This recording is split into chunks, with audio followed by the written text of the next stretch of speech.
All right, cool. I got everything rolling, so we're good to go. If you're good to go, OMG. are you good to go? I don't Good to know. go. Can you see if I hold this? I feel so stupid. No, you're fine. You can hold it closer. Just don't cramp. But then you're going to see it on the camera. Well, you can. It's not blocking the camera. No, but you're But going you're to see like- it's like All right right, I here. will. I will You're grab it. newsy. I will grab it as soon as I'm done with the music. Why do you hate me? I don't. I just offered to be of service. Didn't sound excited. I don't have to like it, but I'm But- still gonna do it. But okay, if I hold it like, I can't see what it looks like. So if I Mhm. hold it like this, can you? It's Does it's it just look- on the bottom little corner. You can barely see the trackpad. You can what about like right here? Now you see it more. Okay. I will hold it. Books. Okay. Books. What about books? Books. Books? Tower of books to hold it higher. Oh man, that would be like. I will hold it. Okay. All right. Thank you, Chibi. We're gonna start now. Producer extraordinaire. Okay.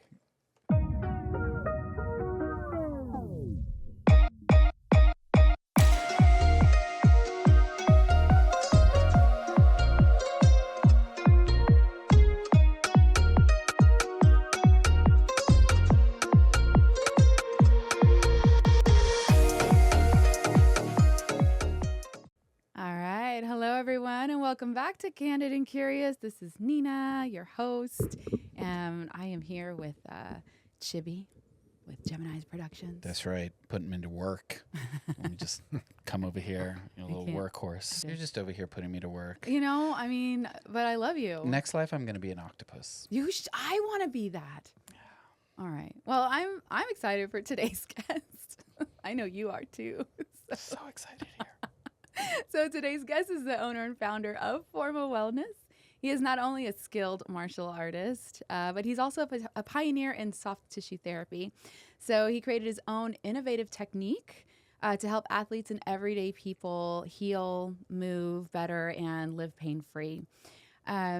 Through his hands-on work and dedication to wellness, he's helped countless individuals recover from injuries, prevent future ones, and reconnect with their bodies in a whole new way. John Paul, thank you for being here. Thank you for having me. Excited. Good. I'm glad. I'm excited to have you on too. Are you ready to get candid? Let's do it. Yes. Awesome. So, God, when we met about this podcast, I felt like our conversation covered a lot of things, like just kind of talking about what we were going to discuss. Because I know one of the things you said is, how do we discuss something that's just never kind of been done before? Sure.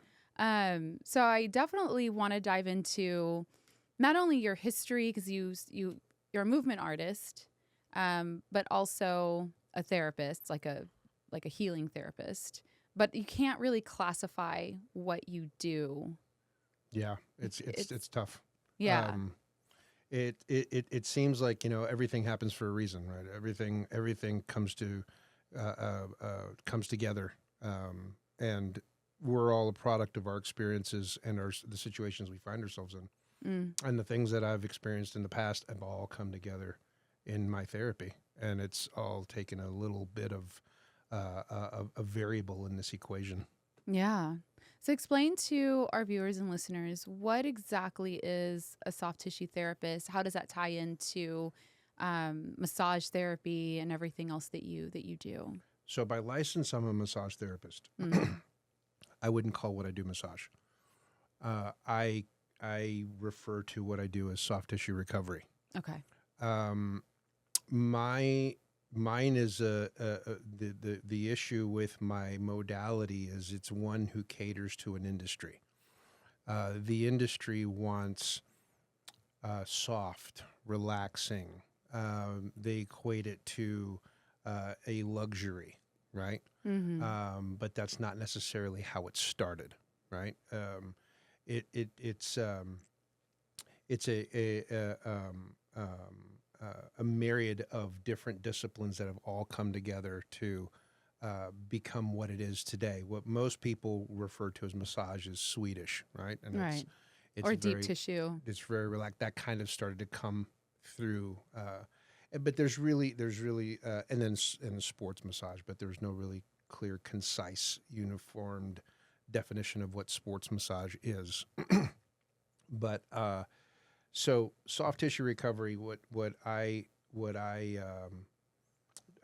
practice in and continuously developing is a modality that layers varied techniques that help increase pliability in tissue, help decongest tissue, help differentiate it, separate it from one another, because we find that we get sticky and tissue gets locked and limits your range of motion, and there's restrictions. So helping people and athletes stay fluid and mobile.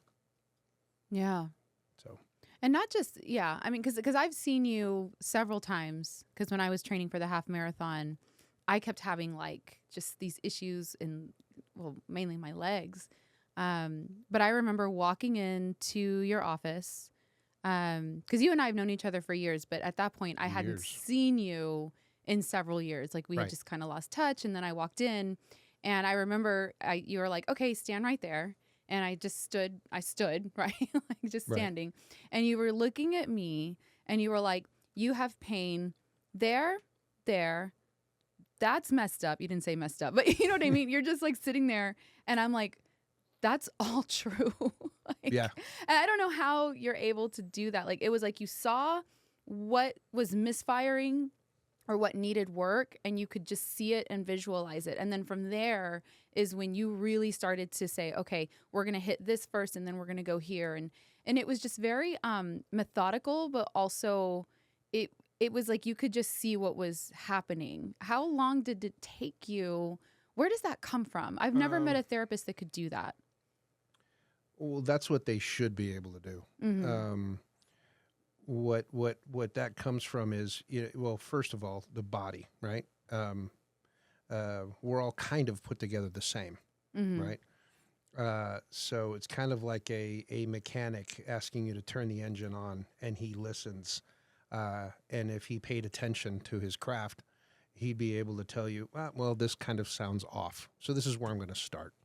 So I'm going to take a look at your frame. I'm going to see how things, the things you find yourself doing. You're conducive. You're kind of a victim of circumstance, right? In your routine, your daily routine.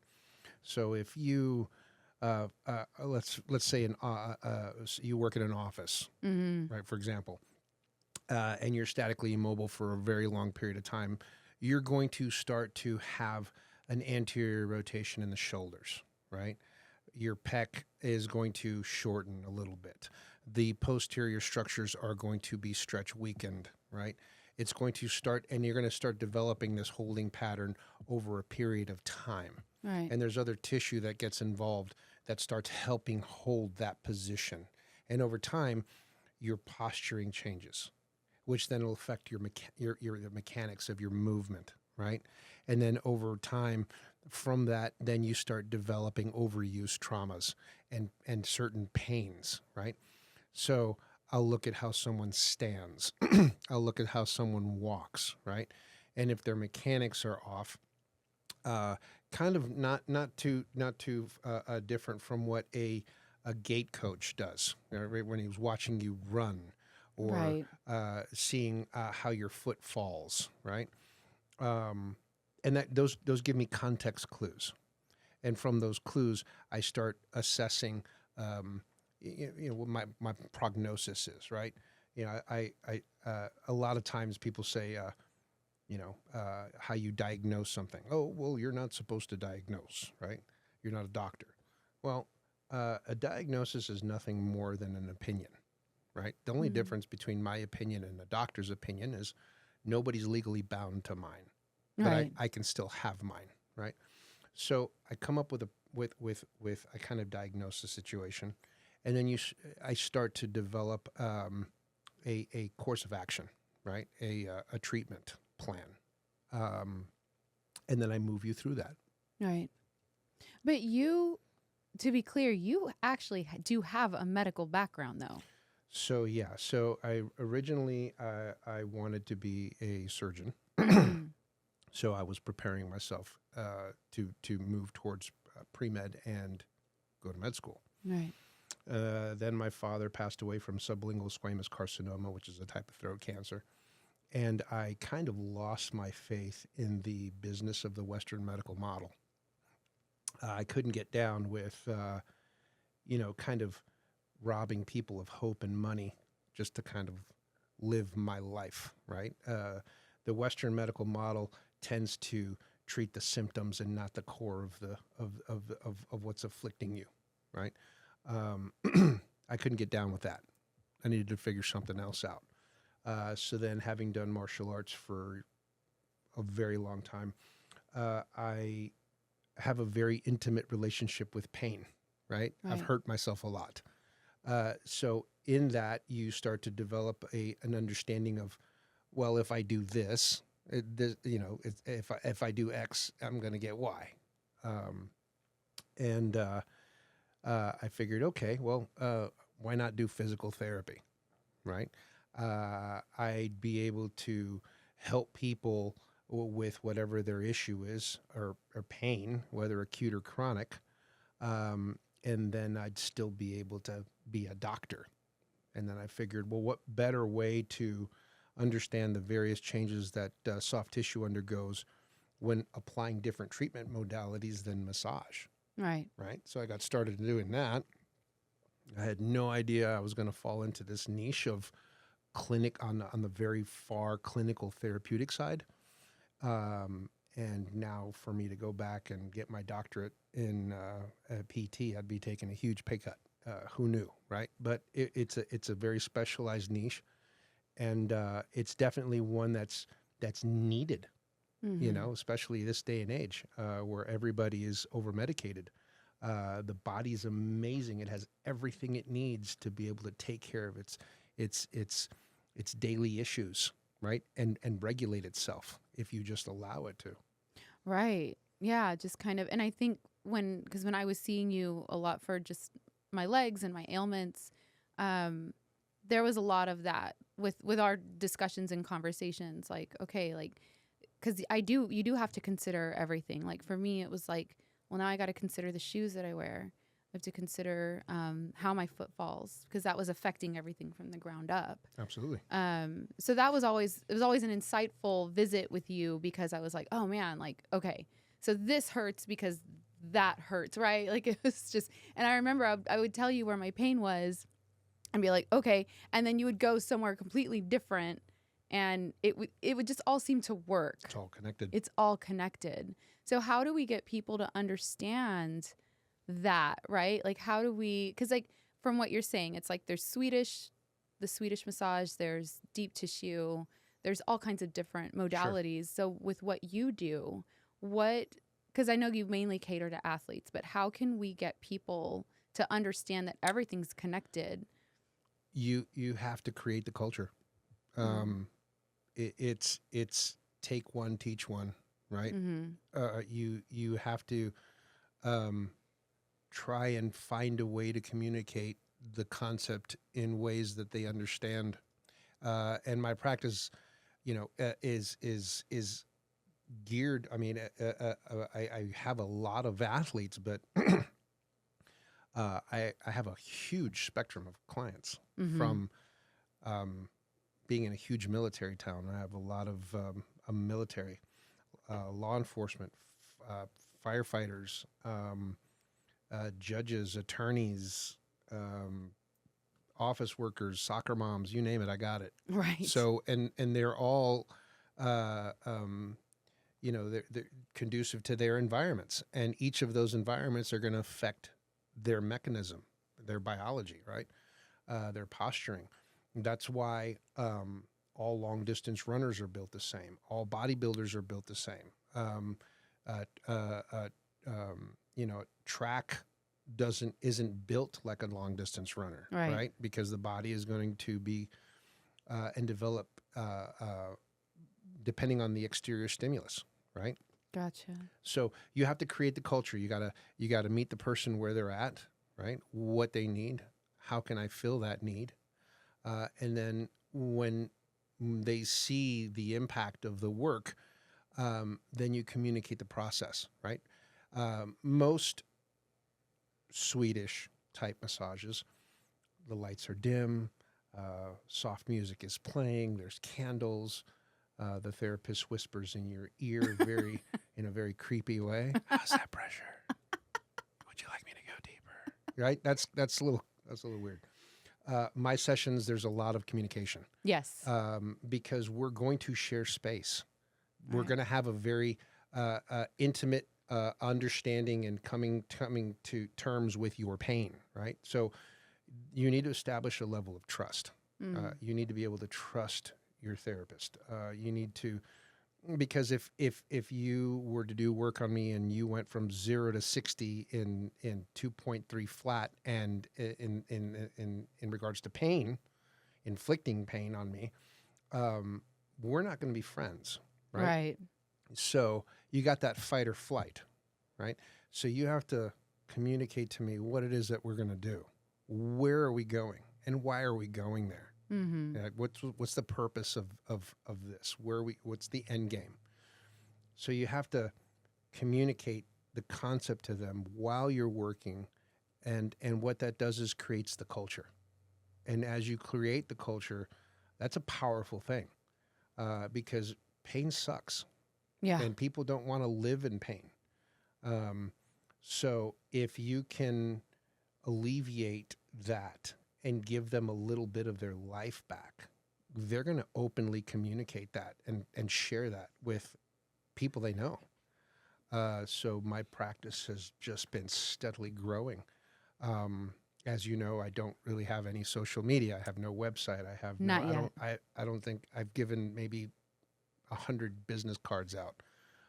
We're working on the social media part. All I have at the moment is a scheduling link. So everything's been word of mouth. Yeah. Kind of scared of opening Pandora's box because, I don't want to outpace or outscale, right, myself. And right now I'm a one-man show. It's tough to find therapists with the inclination or with the desire to really dive into this aspect of body work. Gotcha. They a lot of them tend to do it as a vocation, right? And they don't really take it and run with it as a career, So Yeah. Because I know, because we have talked about that before, where you're just like, because I'm trying to get you on social media because I find what you do so fascinating, especially because you do have this very specific way of with the therapy that you do, and I know that this is something that you have discovered through your work. I don't know if you want to talk about it or not, but Sure. yeah.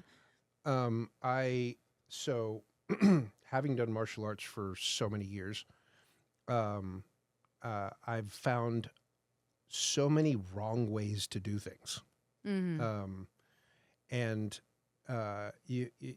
KISS, right? Keep it simple, stupid. You find the easiest, the path of least resistance, Right. right? So one of the martial arts systems I've studied for years has been Wing Chun Kung Fu. It's a Chinese martial arts system that was created by a 65-year-old woman who didn't have size, strength, speed, but she had 50 some odd years of experience in the Shaolin Monastery. The system is firmly based in physics, right? So you use physics concepts, which really communicated that to me because I understand high math. I love math. So I took a lot of the techniques that I saw that were very simple in Wing Chun, and I applied them to what I do in my technique. In the academy, they really didn't teach us certain things because they knew that so many of the students were going to go into this vocation only to work in somebody's massage business and, maybe 2 or 3 clients a day and call it a day. Mm-hmm. Whereas I really wanted to dive in and expand, and I have a tendency to fill or to answer find an answer to a problem, right? To fill a need. So a lot of deep tissue practitioners, they think that if I can push really hard and get really deep and make it hurt, that equates to effective work. And that's not necessarily the case. So they really grind their elbow into the tissue. And the industry doesn't really know. I mean, the recipient doesn't really know, right? They don't. They just understand what they've been told, right? Oh, this has hurt before, so it kind of feels the way it did before, so I figure it's going to work. I don't like that because I'm not a fan of pointy elbows, right? So it's too much of a fulcrum point of pressure to try to get to a deeper strata. And what you're effectively doing is creating contusions to superficial tissue, which causes the tissue underneath to seize and impede your ability to get to that deeper strata and impact it at a fundamental level. Wow. Right? So what I've done is I've increased the surface area pressure with different techniques that I've developed to allow me to spread that pressure out and allow the body to let me in and get to that depth, right? And then using a myriad of static and dynamic techniques on top of other modalities such as gua sha and cupping and some techniques that I've started to develop using different massage guns at ultra low frequency. Yes. Is layering those is a lot more productive, right? My clients are able to leave the table and the session and be almost immediately functional. Yeah. Right. And not feel worse than they did when they came in. I'm not adding insult to injury, right? They're leaving and they're actually functional, right? And they're feeling, there's no residual trauma from what I did in session, even though my sessions aren't easy, and you know that. Yeah. Right. There's everybody, well, majority of my clients will agree that you have to embrace the suck.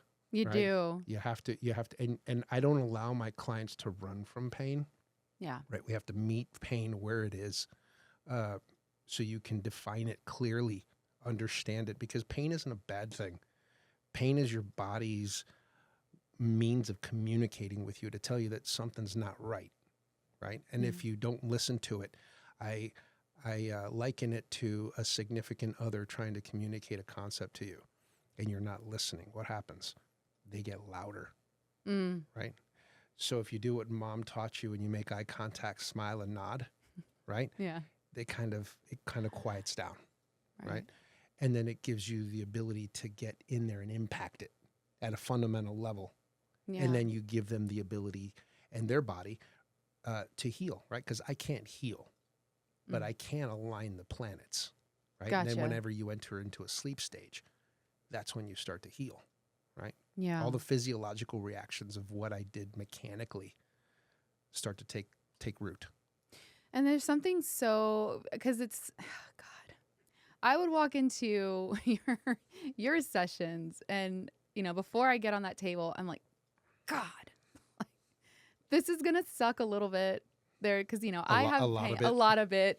I have pain, but, and going through like you guys, you walk into your office, your area, and you have just these tools laid out everywhere. They're all neatly placed. And then you've got your massage guns. Sure. And you have all of these things that you use. And I just remember whenever going through, we would get to a part and you're like, okay, here we go. Because that was the spot where I had the most, issues or pain or whatever. And I remember thinking, okay, this is going to suck. Like you said, embrace the suck. I knew it was going to hurt. I knew you were going to work through. But I just remember always thinking to myself, as soon as he's done, it's going to hurt in the midst of it. But as soon as he's done, I'm going to feel 1,000% better. Absolutely. Yeah. But if you'll remember, while I was working on you, your immediate go-to is to go away somewhere Mm-hmm. to your safe place, right? And I tried to shake you of that Mm-hmm. because you need to pay attention, Yeah. right? Because in session, I use pain as a signal. Yeah. What I do is I increase the level of discomfort in that area. When you find something, an issue, you explore that issue, right?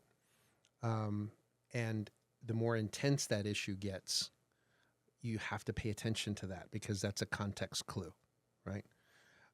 As we slowly impact and resolve that,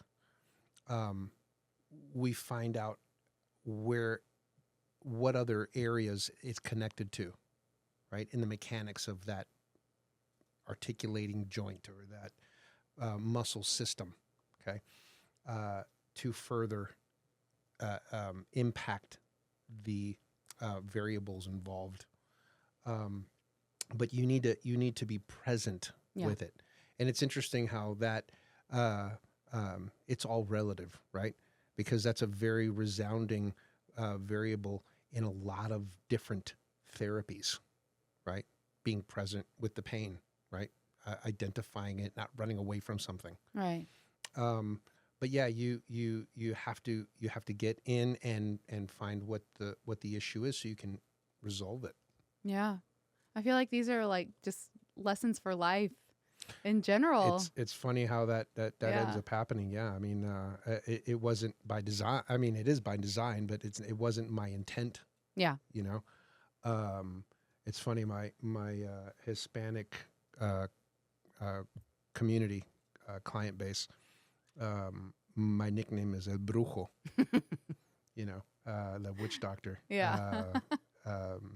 I just think that's hilarious. Another nickname I've received is the mechanic. That makes sense. So both I guess nicknames make working sense to me. on the body, but yeah, again, all of those things are little. It's culture, right? Mm-hmm. And you create that culture, and then you build the following, right? How do you communicate that something in an industry or a group or a demographic may or may not be the right way, right? Without infringing on anyone's beliefs or their belief systems or their opinions, right? But if you show them, Right, and they experience it, then you're kind of inviting them into the culture. yeah. No, absolutely. So within your client base, I'm just out of curiosity. It's like I just thought about this because you were talking about all the different clients that you see. Mm-hmm. Is there a certain type of client that just has more pain issues? Like, is it the athletes? Is it the office workers? No. Is it no? So I tell my clients all the time, you have to choose your pain, okay? Because life is pain, right? You're going to have pain so if you see an athlete, Mm-hmm. you see somebody with a nice tonality at HEB or wherever your circles, whatever circles you run in, and you think, man, all I got to do is get into the gym and then my life will be great, you know? Newsflash, no. My athletes are in pain all the time, right? Pain is growth. Look at how that communicates into athletes or developing your body, your physicality. So your body doesn't know you're working out, right? Your body only understands that the environmental stimulus has changed. Mm. So in order for the organism, to survive in the demands of the new environment, it has to adapt to that change, right? Gotcha. It has to become conducive to that, right? Right. That's why people that do the same things develop physically the same way, right? So back to your question, choose your pain, right? You can be an athlete and you're going to be in pain, or you can lead a sedentary, static lifestyle and be in pain, right? One, you look good, the other one, not so much, right? But you're going to develop discomforts, right? So if I'm exercising, if I'm working out, if I'm doing some kind of mechanics, right, body mechanics, when I've reached my threshold, my body will no longer respond with pain. Okay, at that point, I will have plateaued, right? Because the organism, the body, only understands, well, we've met the needs of this threshold, so we don't need any more, right? So that's when athletes have to change their routine, Yeah. and they have to up the weight, up the rep, up the set, up the frequency, right, of stimulus. Mm-hmm. And then there comes the pain again, right? Because pain is an adaptation response. Pain is there to tell you, hey, I'm just trying to communicate to you that we're either undergoing construction, or there's where there's a project or a job going on here. So, calm down on your on going full throttle, or that, hey, there's an issue here I need you to pay attention to, right? So if you're not body aware, right, and that's part of the culture you're trying to create, right? Mm-hmm. And then also to communicate to my client base that, hey, guess what? Terminology is very important, right? People come to me all the time and say, hey, I got pain here. Okay, let's address it. How long till this is fixed?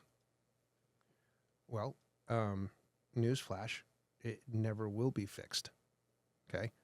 Because you find yourself repeating the same patterns in your circles and in how you conduct your day, right? Your day to day. So that being the norm, nothing is going to change until that pattern changes. But what we can do is we can maintain it, right? Everything is moving towards entropy, right? Everything is a state of deterioration and decay. Everything, even rocks, right? So if that's the case, then the best we can possibly hope for is maintenance. Right. Right? So if we maintain, I wish I could work one day and get paid for the year. I wish I could go to the gym once and have that body. That would be fantastic. Absolutely. Can we sign up for that? I'm there. Yeah. Let's create the culture, right?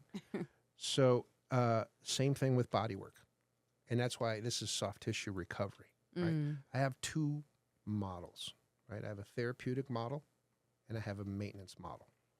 So when a client comes to me for the first time with an issue, we need to get everything stable, right? That's the therapeutic model. Whether they're in an acute condition or a chronic flare-up, whatever the event is, we have to stabilize that, right? So people ask me a lot, how do you know when to move them into a maintenance model? How do you know? What's the timeline look like for you? I don't know. You're different than your son, than the producer. Right. You're different than your friend. So we have to find what your frequency is. So that begins with impact and resolution, right? So when you come to me and your pain is pretty high, right? I work on you. I impact it. It comes down a little. In the interim to our next session, the pain may return, but not to the same level. And then I work on you again. It comes down, and then it goes up a little bit. It comes down, goes up a little bit. Comes down, goes up a little bit. You're going to reach a point that of the law of diminishing returns. Okay, there's going to be a point that's not as impactful as that one time I first saw you. Right, at that point, we move you into the maintenance model because now we have to stay ahead of it. Right. Right. So nothing in life or mathematics or the universe is a straight line. Right. Everything is a sine wave function. Right. So if you know that, then you try to find that pattern, and then you find their frequency of how often they need their sessions. Right. Right. So you keep mentioning patterns, and you said like the best we can hope for at this point is maintenance because people tend to stay in the patterns that they're in. Sure. How do we break those patterns? Is there a way to do that? I mean, what if your pattern is I go to work every day, I sit at a computer, and are there ways that we can break those patterns even though we kind of are forced in a lot of ways to continue to experience them? Sure. Victims of circumstance. So yeah, again, back to culture, right? You educate them, right? Because some people might not have the luxury of being able to break that pattern, right? Right. That's why if you invite them into the culture of this type of work, they'll understand that this then becomes an integral part of my routine, right? If I want to have a better quality of life, right?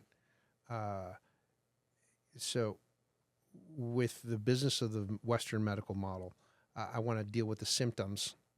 I'm not really concerned whether it comes back or not, right? I find that pretty interesting as to how it's a business. That's why you can't code for two different things on one doctor's visit, right? But if you impact and resolve their immediate issue, you're giving them a little bit of their life back. You're giving them a little better quality of life, right? Mm-hmm. So that they can go out and play with their kids or do something physically active with their significant other or take a walk, take a run, right?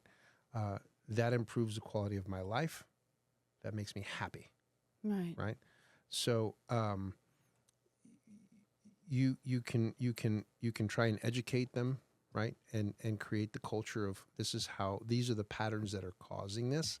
And then they can make these little modulations in their day-to-day routine to help keep them on that maintenance mode, right? Along with doing the work that they do with me, their diet, their exercise, their sleep, right? There's other factors involved. Yeah. But in what soft tissue recovery can do to impact that area of their life, you kind of they'll learn as they go, right? Because they find how impactful it is, how much it's changed how they feel. Right. How does soft tissue recovery work hand in hand with other modalities like chiropractic or, like for instance, somebody sitting at a desk all day, right? We tell them like, oh, let's do some yoga, right? Do a back bend as opposed to always being like this, like hunched over. Is there like a way all of that can be working together? So I always bring everything back to science and mathematics, mm-hmm. right? There's an order of operations. You can't put the roof on before you lay the foundation, right? There's certain things you have to do first. Anytime you add massage, soft tissue recovery, whatever you'd like to call it, deep tissue, Swedish, anytime you add any of that kind of soft tissue work mm-hmm. to other modalities such as chiropractic or physical therapy, it's going to exponentially increase the benefits of that modality, right? Chiropractors release the pressure inside of joints by quick changes in velocity. They reestablish the connection. They open the channel from the brain and the spine to the muscles so that they intensify and they can maximize the effectiveness of that stimulus, of that signal. Physical therapists rebuild atrophication in muscles due to chronic or acute events, right? Or static and dynamic issues. So by adding soft tissue work to those modalities, and if you can find the order of operations there, in my opinion, if you start with the soft tissue and then hand the person over to a chiropractor makes it easier for them to make their adjustments. Right. And then once you've dealt with the soft tissue problem and then the adjustment, you hand them over to a physical therapist that can help rebuild the atrophication in that muscle group or muscle system, right?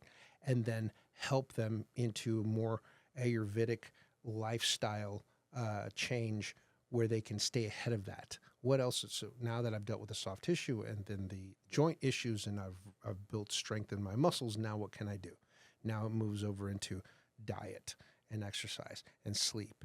And what other life changes can I do, right, to maximize and kind of solidify what it is I'm experiencing with these other therapies, right? Yeah. So. Man, I'm into health and wellness, but I think it sounds almost like a lot. Oh, that's the master plan. Right. Forma Wellness will eventually have a med spa type concept where we're going to be addressing all of these things, right? Because it's a lifestyle change. It is. Right. Yes. No, and I'm glad that you say that, because I think that is absolutely what needs to happen in order for people to, not live pain-free, but to really start to harness that energy of, okay, I need to do X, Y, and Z. I need to eat better. I need to see my soft tissue recovery therapist. You know what I mean? And Sure. so because you brought it up, let's talk a little bit about Forma Wellness. Because right now you said you're a one-person show. One-man show. Yeah. And that's got to be really, because I think we've also talked about this like in another conversation, but like, how do you find other JPs? Like, how do you find other John Paul Bacas that are like as in tune and understand the body that you do? How do you do that? I don't know. Yeah. So I guess the first generation of my mentees will be people that are already master level therapists, right? Because at that level, I have to be able to communicate the concept and theory and application at that point, right? Because there really is no time to take you from zero to hero, right? So they already would need to be a master. High level therapist, right? Because I'm we don't need to go back to fundamentals, Right. right? They have to have that on lock already. Basically. And then once we have that first generation in, that can afford me the time to then back up and take somebody from a beginning place, a beginner's place in this type of therapy, then walk them through the process, right? Mm-hmm.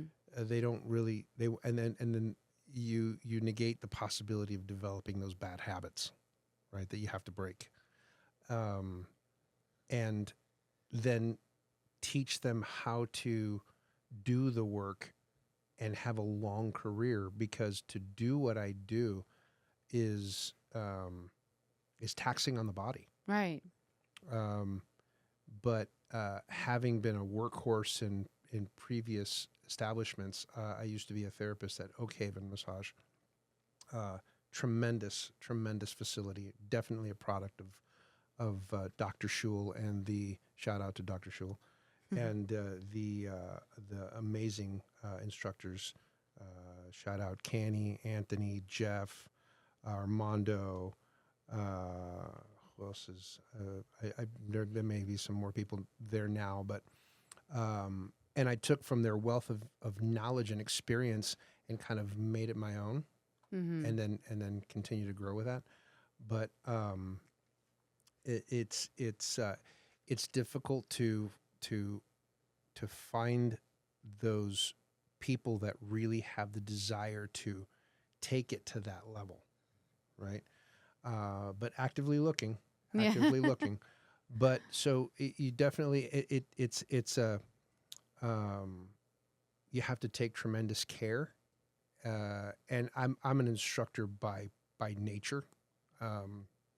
I've always loved to from my days in martial arts. it's a generation successfully communicating a concept to another generation so that they can keep that alive. Right. Right. So you got to be able to find people that have that inclination, and they're out there, and hopefully I find more of them soon. But Yeah. Yeah. Because in order to build this amazing concept of Forma Wellness, you're going to have like a whole team, a whole staff. Absolutely. Yeah. Yeah. So so the master plan is to take this and then to slowly add those other modalities and to have a one-stop shop, right? To have one place where I can go and get all those needs met, right? Introducing other modalities and other therapies involved, such as cryo, infrared saunas, red light therapies, acupuncture, isofloat, right? And layer all of these things so that you can maximize the benefit of all of them as you're doing these lifestyle changes, Right. right? And moving forward. Well, that'll be incredible to see Well, once it happens. Yeah. once it happens, you get the staff. Yeah. Yeah. How have so like with you, like this is such a big, when you explain Forma Wellness to me and all its greatness, when it becomes eventually what it's going to become. As it evolves. Yeah. As it evolves. Yes. It's like, it just sounds like a dream. But for you. But that's where all great things happen. Yeah. Right? How did we do anything? How did we invent anything, right? It started with a dream. It started with a concept, a eureka moment, right? Identifying a need and filling it, or being driven to fill it. Do you remember your eureka moment? Oh, I have them every day. Really? Oh, yeah. Yeah. But for this specifically, as far as like going down this path of, you started as a martial artist and then you had all of these pathways that you could have gone. What was your eureka moment to be like, this is it? I don't believe that there was one specific eureka moment. But great things are born out of necessity. Yeah. Right? And having had the dream of being a doctor and seeing that, just kind of feeling like that was just smoke and mirrors when I saw the process my father underwent when he was battling his cancer. I needed to reinvent myself. I needed to redefine myself. Who am I if I wasn't that? Right? Who am I now? Right? And I think it's it's all relative. I think it's fascinating how so many things are intertwined, and if you allow yourself to open up to the nuances of those things, you can appreciate them in all of their glory, right? And really allow yourself to grow with it, right? Right. And that can be applied to anything. Yeah. Anything. How do you become good at anything, right?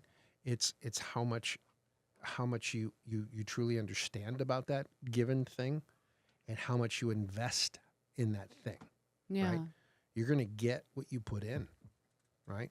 Yeah.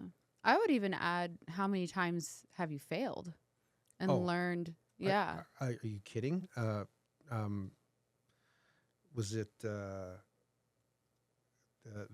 Thomas Edison to invent the light bulb? He failed like 999 times. Right. Just to get to the one. Yeah. Right. And I think there was a story of when he was on attempt, 719, he blew his lab up. And a colleague that was there afterwards saw him get up and reach for a notebook and start writing something down, and then setting the experiment up again, and said, "What are you doing? Right. You just What do blew you your mean? lab up." You failed." No, I found the 719th way not to do it, but I Right. did find a really good way to make it explosive. Right? There's that. Yeah. So there's a win there, right? You have to fail, right? Failure isn't losing. Failure is someone giving you the blueprints of what you need to do to succeed, right? You either win or you learn, right? You never lose. So if you approach these things with that mentality, you're going to grow, Yeah. right? You have to have that growth mindset. You have to be willing to fail. Dr. Schul told me one time, it's not about whether or not you're going to hurt somebody when you do the work, because that's going to happen. But you can't let it scare you. Right. Right? You can't let it just knock you down and keep you down. Right? You have to learn from those things. Otherwise, you're not going to find the muscle memory and the nuance of your depth, right? It's all on touch, right? And if every time you go in deep and you hear someone go, ow, and you stop, you'll never know how deep you need to go. Right. Right? So be open to failing. You have to, for you to develop that skill set. How many times have you failed? Thousands. Yeah. Thousands. Right? How do you keep yourself from, because the last guest I had on, we had a lengthy discussion about imposter syndrome. And I feel like sometimes we fail and sometimes we fail pretty big. How do you keep those moments of failure from discouraging you from moving forward? You fake it till you make it. Yeah. I mean, you can't let that just destroy the intent behind pursuing that goal. You have to believe in the work. You have to believe in yourself. You have to believe in your client's ability to meet you where they need you. You know, I mean, because we need each other, right, to succeed and move forward, right? I couldn't get where I'm at without them, right? And they benefited from the work they received from me, right? So there's a symbiotic relationship there, Right. right? So the way I see it is failure is just it's like if you're walking through a dark room, right? The power just went out and you can't see anything, but you know that if I go in this direction, the door is there, right? If I keep going and I hit this wall and I stop, I'm never going to find the door. Right. Right. So I have to continue to find those parameters and to keep a given direction in mind and keep moving, right? Keep shooting, keep hitting for the outer fence, Yeah. So I like that.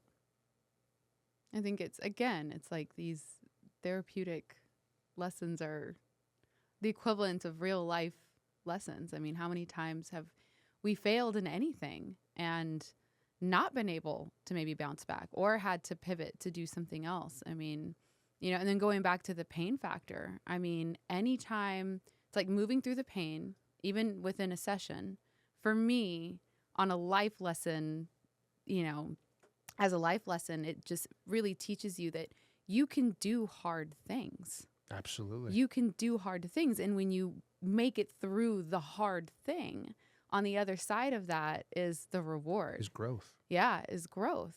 Right. And I always equated that in my mind, even though going through the sessions, like on your table, it's like, okay, this is going to be hard. But once we get through it, it's going to be fantastic. I'm going to feel better. And I always remember coming out of that massage room feeling like I was on another planet, like just somewhere else. We call that massage drunk. But yeah, Massage drunk. But no, I get it all the time. My clients love-hate relationship. Yeah, Right. absolutely. If I had $1 for every time they said, yeah, I was leaving work, and when they asked me where I was going, I told them I was going to go get a massage, and they were like, "Oh, lucky," and they were like, "No, you don't understand." But and we battle in the room, because while we're going through it, it's not fun. It's not. It's not fun. Yeah. And it's tough. But afterwards, I hear it all the time. I'm like, I don't like you right now, JP. Yeah. I really don't like you. I have And then said that. after, I have said that. yeah, I think you've also said, okay, now we can be friends again. Yeah. And that's pretty much the back and forth. Yeah. And that's why it's so important to establish that level of trust, right? Absolutely. Because it's not for everybody, Mm-hmm. right? But Yeah. if you allow it, if you give it the opportunity to present itself, you're going to see how impactful it is. And afterwards, understand that I wasn't here to inflict pain on you. Mm. I was here to help you explore it and to get past it, right? To help define it, give it a name, so we can circumvent that and move forward. And I always feel like whenever I pitch your work or I'm telling people about what you do and how much you've helped me, right? Like I can only speak from my own personal experience, but it's like, man, like JP really helped me. But when I always have a really hard time describing the experience that it is coming in and getting, worked on with you. Cause it's like, okay, well, it's going to hurt, but at the end it's great. But like, it's not like a massage where you go in because like you're going to Sure. come out of that room and you're going to be fixed. Like it's so Well, hard for me to. We want to be careful with our terminology, but Yes. fixed, right? We're Right. never going to be fixed. But you're right. So, I purposely left massage out of the name of my business. It's Forma Wellness and Soft Tissue Recovery, right? There is a preconceived set of expectations that come with the word massage, Mhm. right? Negative and positive, right? So I kind of want to get away from everything associated with the name, right? Because we have a lot of stigmas with it. But when you're right, it's difficult to kind of nail down what does this mean, Yeah. right? It's like it is a massage, but it's not a massage. Right. And that's why I call it soft tissue recovery, right? Mm. Because we're dealing with impacting and resolving issues in soft tissue, right? Muscles, tendons, ligaments, fascia, dermis, and each respectively requires its own way of working it, Mhm. right? And then again, layering those. But yeah, it's and it's going to be difficult until we can expand the concept of this culture, right? And what it means and how it can impact and help resolve your personal situation, whatever it may Mhm. be. But yeah, I feel you. It's not the first time I've heard, how do I tell people what you do? Yeah. Right. So it's funny. My fiance said that you need to have a business card with just a symbol Yeah. and then a QR code on the back. That's And then when mysterious. somebody has some issue, you just give them the card. And what is this? I got a guy. Yeah. I got a guy. Oh, I've said that before. Like to people. I got a guy. Mm-hmm. I have So- definitely said I've got a guy to a bunch of people before, just like trying to say like, oh, I've got this thing and I'm hurting, and or they're an athlete and they Yeah, and need you're like, recovery. I got a It's guy. like, I got a guy. Yeah, and it's kind of like it falls into that, if you need the services of legal counsel, or if you need a mechanic or a plumber or a hairstylist or nails, right? In a lot of different areas, when you find that person, right? Mhm. In modalities or vocations or different lines of work that are difficult and require a very specialized skill set. When you find that person, you really want to hold on to that person, right? Yeah. So I get it. Yeah, I got a guy. I got a guy. Yeah. Well, this has been amazing. Thank you. Yeah. I've loved having you on. I've been wanting to have, like, when we first started my work with you and then discussing me starting a podcast, I was like, I gotta get you on the podcast. I appreciate Yeah. that. Yeah. To talk about what you do, because it's not like every other, therapist or, even just the name soft tissue recovery. It's like, okay, like, what does that mean? And I feel like people just need to know that there's another way to begin to heal the ailments that you have. Because there's definitely different ways, but I feel like your way is it's so niche. And I feel like I really can't wait to see Forma Wellness just expand, because I feel like you're already helping a lot of people, but it's going to help even more. Likewise. But, anything worth anything, you need to take your time, right? Agreed. And not rush through things. And it'll happen. It's not, like I said, the only impasse at the moment is finding the time to slowly build the staff, right, and continue to move forward, because the work's effective, and not to say that other work isn't as effective, Of course. right? Because if you need work, get work where you can find it, right? And the only thing I say is that be ready for a little bit of a journey, right? Because you have to find your fit, right? Not every, different strokes for different folks, right? Not every therapist is going to be the right fit for the client. And that goes without saying with everything. Right. Across the board.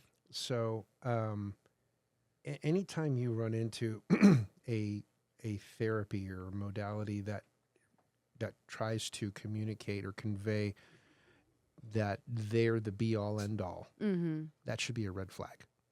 Anytime you have a chiropractor that says, no, don't do massage or physical therapy, or physical therapy, says, don't do chiropractic or massage.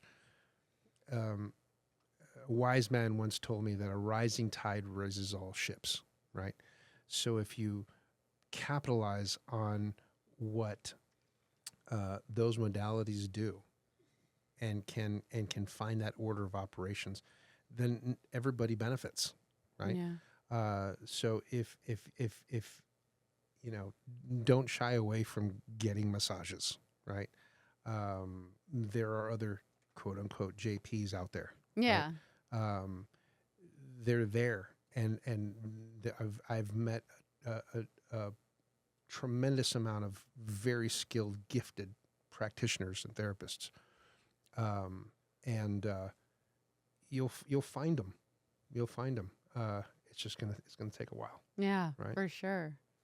Well, I've really enjoyed our conversation. Likewise. Yeah, and I want to thank you so much for being on the show. And thanks for having me. Yeah, absolutely. So how can people find you? How can they book your services? If there's a master massage therapist out there that wants to, get a hold of you, how can people contact you? At the moment, they can download the Mind Body Scheduling app and look for Forma Wellness and Soft Tissue Recovery, or Forma Wellness STR.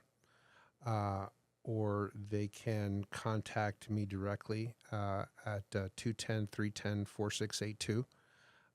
Best way to get me directly is to text me. Right?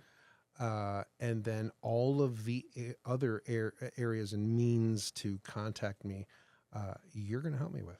I am, yes. So, where is your office or your? My office is in the Merrill Plaza on De Zavala. Okay. So kind of almost right before you hit JV Bacon. Well, thank you so much. I have enjoyed our conversation. I want to thank you again for being on the show, and I cannot wait to see, what you do next. I can't wait to show you. Yeah. All right, y'all. Thank you so much for watching and tuning in and listening. If you like this episode, be sure to like and share. Save. You can catch this podcast on YouTube, on Spotify, and anywhere else that you get your podcasts. Thank you to Chibi of Gemini's Productions for producing this amazing episode. And thank you all. I will see you next week with a brand new episode every Wednesday.